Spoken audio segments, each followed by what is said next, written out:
Hello साथियों, नमस्कार। जैसा कि आप लोग बोर्ड पे देख सकते हैं, आज हम लोग पढ़ने जा रहे हैं स्पेशली साथियों। हमने कौन कौन सा हमने एशिया महाद्वीप पढ़ा, यूरोप महाद्वीप पढ़ा, साथ ही साथ हमने अलास्का के बारे में कुछ जान लिया है। ठीक है साथियों, अब हम लोग आज बात करेंगे अफ्रीका महाद्वीप के बारे में। तो देखिए, जब भी आप देख रहे हैं ये टोटल मैप है, जिसमें आप देख सकते हैं ये जो भी आपका ग्रीन पार्ट्स में दिख रहा है ना, वो आपका क्या है, लैंड पार्ट है। और स्पेशली ये भी आपको याद रखना है, ग्रीनलैंड हो प्लस अंटार्कटिका हो। ठीक है, इसके बाद जो ब्लू में है ये पूरा का पूरा वाटर है, जिसमें आपका महासागर वगैरह इंक्लूड हो जाता है। ठीक है, अब ये आपका क्या है, कॉन्टिनेंट्स है। हमने बताया था 7 कॉन्टिनेंट्स है, उन्हीं में से आज हम अफ्रीका कॉन्टिनेंट्स के बारे में पढ़ने वाले हैं साथियों। ठीक है, तो चलिए स्टार्ट करते हैं। देखिए, अफ्रीका कॉन्टिनेंट के बारे में एक चीज कही जाती है कि एशिया महाद्वीप के बाद दूसरा सबसे बड़ा महाद्वीप कौन सा है, अफ्रीका महाद्वीप है। इतना याद रखना है साथियों। मतलब किस महाद्वीप के बाद, एशिया महाद्वीप पहले नंबर पे है तो अफ्रीका महाद्वीप दूसरे नंबर पे है। ठीक है, किस मामले में साथियों, तो क्षेत्रफल, एरिया के मामले में। ठीक है साथियों, तो क्षेत्रफल के आधार पे दूसरे नंबर पे कौन है, अफ्रीका महाद्वीप है। ठीक है, तो नेक्स्ट हम क्या बात कर सकते हैं साथियों।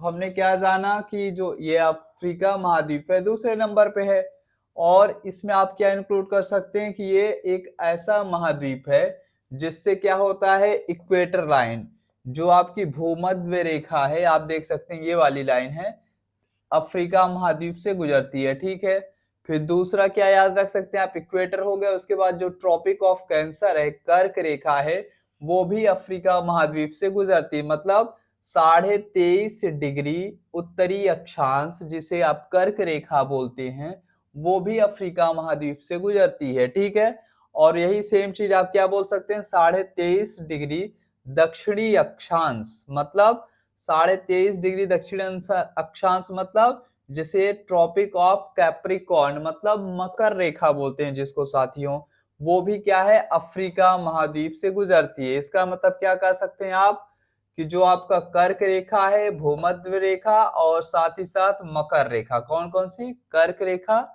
ये आपका ट्रॉपिक ऑफ कैंसर है, और साथ ही साथ भूमध्य रेखा जो इक्वेटर है, और साथ ही आपका मकर रेखा, ये तीनों की तीनों लाइनें कहां से गुजर रही होती हैं साथियों, अफ्रीका महाद्वीप से गुजरती हैं। ठीक है, जबकि एशिया महाद्वीप में क्या था साथियों, तो एशिया महाद्वीप में आपका इक्वेटर लाइन ये इंडोनेशिया वाले क्षेत्र से गुजर रही थी, कर्क गुजर रही थी, और साथ ही साथ 66.5 डिग्री जो थी, जिसे आप आर्कटिक सर्कल कहते हैं, वो साइबेरिया वाले ये वाले क्षेत्र से गुजर रही थी। मतलब इसमें भी 3 अक्षांश रेखाएं गुजर रही थी, लेकिन वो कौन सी थी जो इंपॉर्टेंट थी, वो आपका भूमध्य रेखा, कर्क रेखा, साथ ही साथ आपका आर्कटिक वृत्त वाली रेखा गुजर रही थी। लेकिन यहाँ पे कौन सी गुजर रही है अफ्रीका महाद्वीप में, याद रखना है आपको, कर्क रेखा गुजर रही है, भूमध्य रेखा और साथ ही साथ मकर रेखा, ये 3 रेखाएं गुजरती हैं अफ्रीका महाद्वीप से। इतना याद रख लीजिएगा, और ये बहुत इजी है साथियों, इतना ज्यादा टफ नहीं है कि मतलब इसमें आपको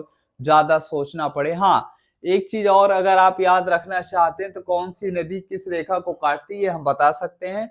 जैसे कि आप देखिए, कर्क रेखा को काटने वाली एकमात्र नदी, 2 बार काटने वाली, है ना, कर्क रेखा को ऐसी कौन सी नदी है जो 2 बार काटती है, तो अपने भारत में पाई जाती है। स्पेशली आप ये वाला जो क्षेत्र देखें, मध्य प्रदेश, गुजरात, राजस्थान वाले क्षेत्र में एक नदी फ्लो करते हुए दिखती है जिसका नाम माही है। तो माही नदी कर्क रेखा को 2 बार काटती है। 2 बार कैसे काट सकती है, जब कोई नदी ऐसे फ्लो करते हुए ऐसे घूमे, है ना, एक चाप के आकार में घूमेगी, तभी वो क्या करेगी, पहला कट लगाएगी, फिर दूसरा कट फिर लगा देगी। ठीक है, तो चाप के आकार में जब नदी घूमेगी अर्क टाइप में, वही क्या करेगी, 2 बार काटेगी। ठीक है, तो माही नदी क्या करती है, कर्क रेखा को 2 बार काटती है। फिर नेक्स्ट वही, जब आप भूमध्य रेखा, इक्वेटर लाइन को कौन सी नदी 2 बार कट करती है, तो कांगो, कौन सी नदी है, कांगो नदी है, जिसे आप जायरे भी कभी कभी पढ़ते हैं। तो कांगो या जायरे ये क्या करती है, भूमध्य रेखा, इक्वेटर लाइन को 2 बार काटती है। ठीक है, यहाँ पे आप देख सकते हैं, आप अपने मैप में जब देखेंगे साथियों, तो ये कांगो बेसिन वाला जो क्षेत्र है, यहीं पे आपको दिख जाएगा कांगो या जायरे के नाम से। तो क्या करती है, भूमध्य रेखा, इक्वेटर लाइन को 2 बार काटती है, इतना याद रख लीजिएगा। और नेक्स्ट अगर हम बात करते हैं साथियों, जो एक नदी और है आप देखेंगे तो ट्रॉपिक ऑफ कैप्रिकॉर्न, जो मकर रेखा को कौन सी नदी काटती है, तो लिम्पोपो नदी। ये आपको कहाँ मिलेगी, अफ्रीका महाद्वीप में ही मिलेगी। लिम्पोपो नदी जिसका नाम है वो क्या करती है, मकर रेखा को 2 बार काटती है। मकर रेखा को 2 बार काटने का रिकॉर्ड किसके पास है, लिम्पोपो नदी। जायरे नदी जो कांगो नदी है वो क्या करती है, इक्वेटर को 2 बार काटती है। और वहीं बात करते हैं कर्क रेखा को, तो अपनी माही नदी जो मध्य प्रदेश और राजस्थान और प्लस यहाँ पे जो गुजरात वाले एरिया से फ्लो करते हुए बहती है, जिसका नाम माही है, तो वो भारत है ना, को भारत में पाई जाती है। वो क्या करती है, कर्क रेखा को 2 बार काटती है। ठीक है, तो याद रखना है। तो आप 23.5 डिग्री जब उत्तरी अक्षांश देखते हैं तो वो कर्क रेखा को देख रहे होते हैं। जब आप 0 डिग्री अक्षांश देखते हैं जो क्या करती है, अर्थ को 2 बराबर भागों में बांटती है, तो वो भूमध्य रेखा है या विषुवत रेखा है। ठीक है, और ये सभी की सभी लाइनें क्या हैं साथियों, इमेजिनरी लाइनें, काल्पनिक रेखाएं हैं। ऐसा नहीं कि वास्तविकता के तौर पे आप जाएंगे तो आपको ये लाइनें मिलेंगी, ऐसा नहीं है। ठीक है, इतना याद रखिएगा, बहुत सिंपल सी चीजें हैं। और नेक्स्ट अगर हम अफ्रीका महाद्वीप के बारे में ही बात करें तो हमने बताया तीनों लाइनें गुजर रही हैं, कौन कौन सी, कर्क रेखा, विषुवत रेखा और मकर रेखा। तीनों की तीनों लाइनें कहां से गुजरती हैं, अफ्रीका महाद्वीप से गुजरती हैं। ठीक है साथियों, और इसी अफ्रीका महाद्वीप में आपको क्या मिलेगी, नील नदी मिलेगी। क्या मिलेगी साथियों, नील नदी मिलेगी, जिसे मिस्र का वरदान कहा जाता है। देखिए मिस्र क्या है, टोटल का टोटल आप देखेंगे तो मिस्र पूरा का पूरा रेगिस्तानी इलाका है। तो वहां पे जब ये नदी, जब कोई भी नदी फ्लो करते हुए जाएगी तो अपने आसपास क्या करेगी, ग्रीनरी डेवलप करेगी, प्लस फर्टाइल जो सॉइल ले जाएगी, उपजाऊ मिट्टियां ले जाएगी, जिससे उस एरिया क्षेत्र को लाभ मिलेगा। इस वजह से क्या होता है, नील नदी को मिस्र का वरदान कहा जाता है। अब देखिए कोई भी नदी फ्लो करेगी तो उसकी कुछ ना कुछ क्या होंगी, सहायक नदियां भी तो ऐड होंगी। ठीक है, उसके आसपास का क्षेत्र जब आप यहाँ पे देखेंगे तो नील नदी के आसपास का क्षेत्र क्या है, थोड़ा ग्रीन डेवलप किया गया है। ठीक है, इतना याद रख लीजिएगा। तो मिस्र का वरदान नील नदी को कहा जाता है, ये भी आपको अफ्रीका महाद्वीप में ही दिखेगी। फिर उसके बाद आप क्या देख सकते हैं साथियों, कांगो नदी के बारे में तो हमने बताया ही है, लिम्पोपो नदी है ना। तो कुछ इंपॉर्टेंट ज्यादा नहीं, थोड़ा थोड़ा, फिर बाकी जब हम पढ़ाएंगे तो और विस्तृत में पढ़ाएंगे, चैप्टर वाइज चैप्टर में। ठीक है साथियों, और नेक्स्ट हम बात करते हैं, तो अब इसकी अवस्थिति देख लेते हैं अफ्रीका महाद्वीप की। तो याद रखिएगा अफ्रीका महाद्वीप के इस साइड चलेंगे क्या आएगा, पूरब आएगा। तो अफ्रीका महाद्वीप के पूरब में क्या है, तो इंडियन ओशियन है, मतलब हिंद महासागर। अफ्रीका महाद्वीप के पूरब में हिंद महासागर पड़ता है, जबकि अफ्रीका महाद्वीप के पश्चिम में आपको क्या दिख रहा है साथियों, अटलांटिक महासागर, एस शेप दिख रहा है ना, एस फॉर शिप। तो एस शेप में जो भी है महासागर उसका नाम क्या है, अटलांटिक महासागर है। ये कहाँ है, अफ्रीका महाद्वीप के पश्चिम में है, पूरब में हिंद महासागर है। ठीक है, इतना याद रख लीजिएगा। और नेक्स्ट अगर हम यह इधर बात करते हैं तो देखिए याद रखिएगा, ये क्या है जो आप अफ्रीका महाद्वीप देखते हैं, ये माउंट एटलस है, उसके जस्ट ऊपर आप देखेंगे तो स्ट्रेट ऑफ जिब्राल्टर, जिब्राल्टर की जो जल संधि है। और फिर उसके और आगे आप बढ़ते हैं तो मेडिटेरेनियन सी है, क्या है, भूमध्य सागर है साथियों। तो याद रखना है आपको, क्या क्या याद रखना है, तो ये आपका स्ट्रेट ऑफ जिब्राल्टर हो गया, फिर उसके बाद भूमध्य सागर हो गया, फिर यहीं पे आपको स्वेज नहर दिखेगी जो क्या करती है, अफ्रीका और एशिया में पार्टीशन का काम करती है, अलग करने का काम कौन कर रही है, स्वेज नहर कर रही है।